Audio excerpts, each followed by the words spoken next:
अस्सलाम वालेकुम नाज़रीन, आज हम मौजूद हैं सुप्रीम कोर्ट ऑफ पाकिस्तान में, जहां पर से एक बड़ा और शॉकिंग किस्म का फ़ैसला कुछ देर कबल ही आया है। जस्टिस इजाज़ुल हसन की सरबराही में 3 रुकनी बेंच ने आज शाहज़ेब कत्ल के मरकज़ी मुल्ज़िम और दीगर मुल्ज़िमान को बरी करने का हुक्म सुना दिया है। शाहज़ेब, जिसको 25 दिसंबर 2012 को कराची में कत्ल किया गया था महज इस वजह से कि कुछ गुंडों ने जब उसकी बहन के साथ बदसलूकी की, कुछ गलत कलमात उनको कहे, तो उसने उनकी हिफाजत करना चाहिए और इसके बदले उनको गोली मार दी गई। और गोली मारने वाला और कोई नहीं, शाहरुख जतोई था। जिसके बाद ये मामला मीडिया पर चला, सोशल मीडिया पर आया। जो ह्यूमन राइट्स के एक्टिविस्ट हैं उन्होंने इस मामले को उठाया और देखते ही देखते हमने देखा कि पहले तो मुल्ज़िमान फ़रार हुए और उसके बाद सुप्रीम कोर्ट ऑफ पाकिस्तान के उस वक्त के चीफ जस्टिस इफ्तिखार चौधरी ने आज खुद नोटिस लिया और प्रोसिक्यूशन ने एक जो मुकदमा है वो दर्ज किया मुल्ज़िमान के ख़िलाफ़ और ATC यानी इंसदाद दहशतगर्दी की दफ़ात को शामिल किया, जिसको सुप्रीम कोर्ट ने भी ओके किया। और इसके बाद एक ट्रायल चला, मुल्ज़िमान को सज़ा भी हुई। बाद अज़ां बताया यह जाता है कि जो मुल्ज़िमान हैं इनकी जानिब से, क्योंकि काफ़ी स्ट्रॉन्ग फैमिलीज़ से हैं, वडेरे हैं, इनकी फैमिलीज़ की जानिब से उनको प्रेशराइज़ भी किया गया, बताया यही जाता है। और साथ साथ उनको दियत एक्सेप्ट करने का ज़ोर दिया गया, जिस पर बाद में बताया जाता है कि 35 करोड़ रुपए लगभग दियत अदा की गई और उनकी फैमिली को गालिबन ऑस्ट्रेलिया भी भिजवाया गया। जिसके बाद उन्होंने अदालत में अपना बयान दिया कि उन्होंने फ़ी सबीलिल्लाह जो मुल्ज़िमान हैं इनको माफ़ किया, जो मरकज़ी मुल्ज़िम है शाहरुख जतोई को। जिसके बाद सिंध हाई कोर्ट ने इंसदाद दहशतगर्दी की जो दफ़ात हैं उनको भी ख़त्म किया खुद, और जो मुल्ज़िमान हैं उनकी बरीयत का फ़ैसला आया, जिस पर उस वक्त के जो चीफ जस्टिस थे जस्टिस साकिब निसार, उन्होंने 2018 में गालिबन अज खुद नोटिस लिया और ये मामला एक दफ़ा फिर सुप्रीम कोर्ट ऑफ पाकिस्तान में आया। इसकी एक बुनियादी वजह यह थी, जब मरकज़ी मुल्ज़िम शाहरुख जतोई ने विक्ट्री का साइन बनाया था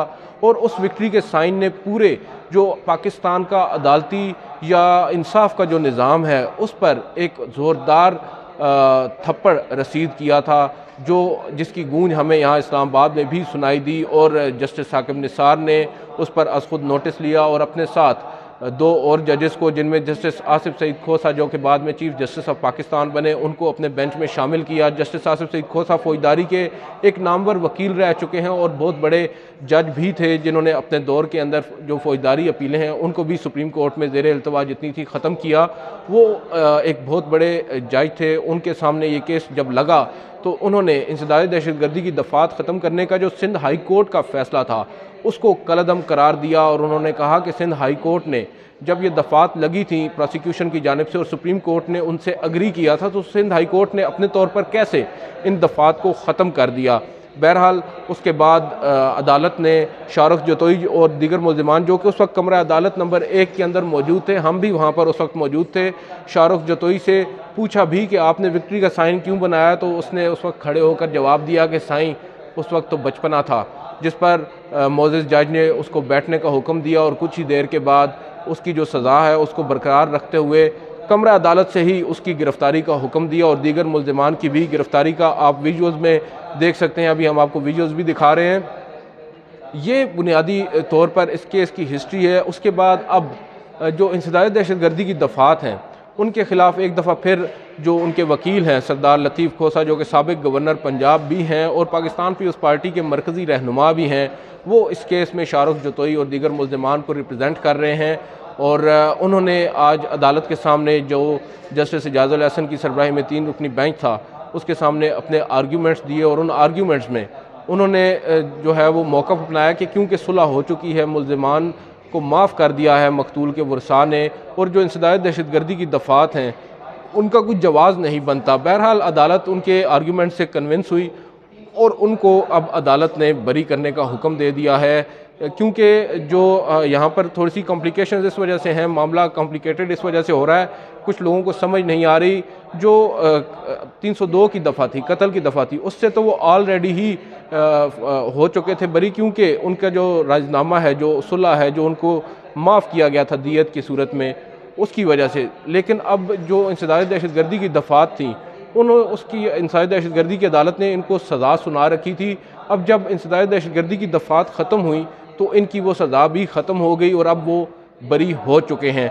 आज जब कमरा अदालत से बाहर निकले उनके वकील, तो हमने उनसे बात करने की कोशिश की और कुछ हैरान कुन वहाँ पर हरकतें भी कुछ लोगों ने की। कुछ हमारे सहाफ़ी उनको मुबारकबाद भी दे रहे थे और इसका इल्ज़ाम सुप्रीम कोर्ट ऑफ पाकिस्तान पर आयद किया जा रहा है कि सुप्रीम कोर्ट ने गैर ज़रूरी तरीका अपनाते हुए इन पर जो इंसदाद दहशत गर्दी की दफ़ात हैं वो आयद की थी।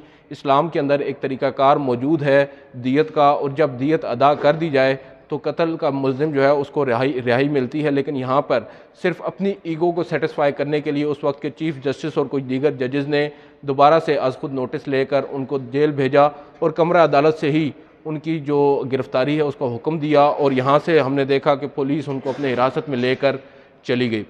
ये थी आज की एक डेवलपिंग स्टोरी जो कि काफ़ी शॉकिंग भी है कुछ हलकों की जानिब से। अब इस पर काफ़ी ज़्यादा सख्त रद्द-ए-अमल भी एक्सेप्ट किया जा रहा है, स्पेशली सोशल मीडिया पर, क्योंकि यही सोशल मीडिया है जिसने माजी में इस केस को उठाया था और इस नहज पर पहुंचा था कि 10 साल तक ये वडेरे का बेटा जो है जेल में रहा। और अब फिर अगर ये मामला उठता है तो देखें इसमें अब सुप्रीम कोर्ट क्या करती है, क्योंकि अब तो रेमेडी बाकी रही नहीं।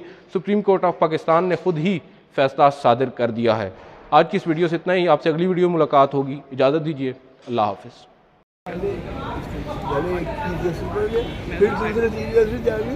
वो जेल में जाके कहता है कि कहता क्यों तुम्हें मिलाऊं?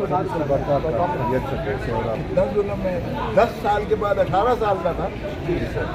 18 साल का 10 साल, अब 28 साल का हो गया। बस अभी टॉक करा रहे हैं ना, टॉक करा रहे हैं। वो छोड़ेंगे तो टॉक करेंगे। वो अभी लोई साहब तो मुबारक नहीं देती। हाँ सर, मुबारक को भी मैं दोबारा मुबारक देना रिकॉर्ड कर सिकंदर जतोई साहब को भी मुबारक हो। इंसाफ की फतह हुई, हक की फतह हुई। और ये केस जो है सुप्रीम कोर्ट ने ही बनवाया था। जो दहशत गर्दी की दफात लगी थी ना, ये सुप्रीम कोर्ट ने लगवाई थी जो गलत लगी थी। सुप्रीम कोर्ट का उसको नोटिस के नतीजे में इसके बाद तो फिर इन्होंने वही किया। यार तू इन्ने विचों ही या मेरे नाल ही? मैं हक नाला सही तो नाला ना तू इन्ने विचों ही तो ठीक है। मैं ये गल नहीं कर सकता। मैं रोज सुप्रीम कोर्ट भेजती हूं।